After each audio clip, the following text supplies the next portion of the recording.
हम गायनी शुरू करते हैं और चैप्टर 3 से शुरू करते हैं। शुरू के दोनों चैप्टर तो वैसे ही हैं, कोई काम की बात नहीं है। अब सबसे पहले जो मेंस्ट्रुअल साइकिल की फिजियोलॉजी है उसको रिवाइज कर लेते हैं। या आपने पढ़ाई होगा फिजियो में।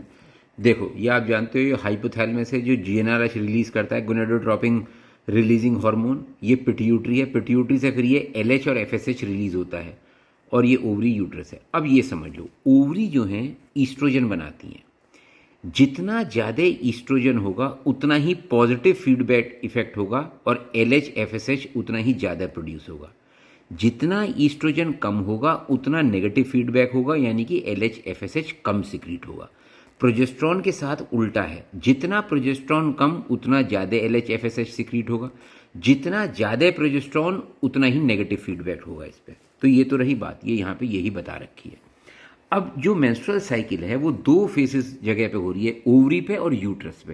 पहले हम बात करते हैं ओवरी की। आप जानते हैं जो मिनार्की होती है, जो प्राइमोडियल फॉलिकल्स होते हैं जिनके अंदर oocyte होता है, वहाँ की ये सवाफत है।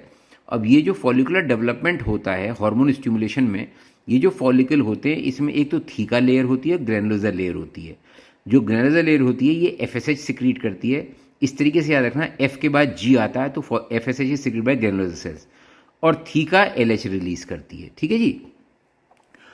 और ये जो सबसे पहले जो एलएच है, थीका सेल्स जो हैं जो एलएच स्टिमुलेट करते हैं, उसकी वजह से एंड्रोजन्स प्रोड्यूस होते हैं और इन एंड्रोजन्स का कन्वर्जन होता है ईस्ट्रोजन में बाय एरोमेटाइजेशन इन ग्रैनुलोसा सेल्स। तो अगर थीका सेल्स एंड्रोजन नहीं बनाएंगे तो ईस्ट्रोजन बनने का ही नहीं है। तो पहले थीका सेल्स ने एंड्रोजन बनाया और फिर ग्रैनुलोसा सेल्स ने इसका एरोमेटाइजेशन किया इस एंड्रोजन का, जिसकी वजह से ईस्ट्रोजन बना। बाकी कोई काम की बात नहीं है।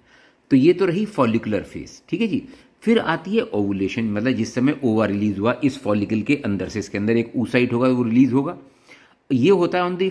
तो ये जो फॉलिकुलर फेज होती है करीब 14 डेज की होती है और जब ये खत्म हो जाती है उसके बाद ओवुलेशन होता है। ओवुलेशन में क्या होता है, ओवुलेशन के टाइम पे ईस्ट्रोजन के लेवल बढ़ जाते हैं। जब ईस्ट्रोजन के लेवल बढ़ जाएंगे तो आपको बताया है कि ईस्ट्रोजन जब बढ़ेगा तो एलएच के लेवल भी बढ़ जाएंगे। तो प्रायर टू ओवुलेशन ईस्ट्रोजन के लेवल बहुत ज़्यादा बढ़ जाते हैं तो एक एलएच सर्ज होती है।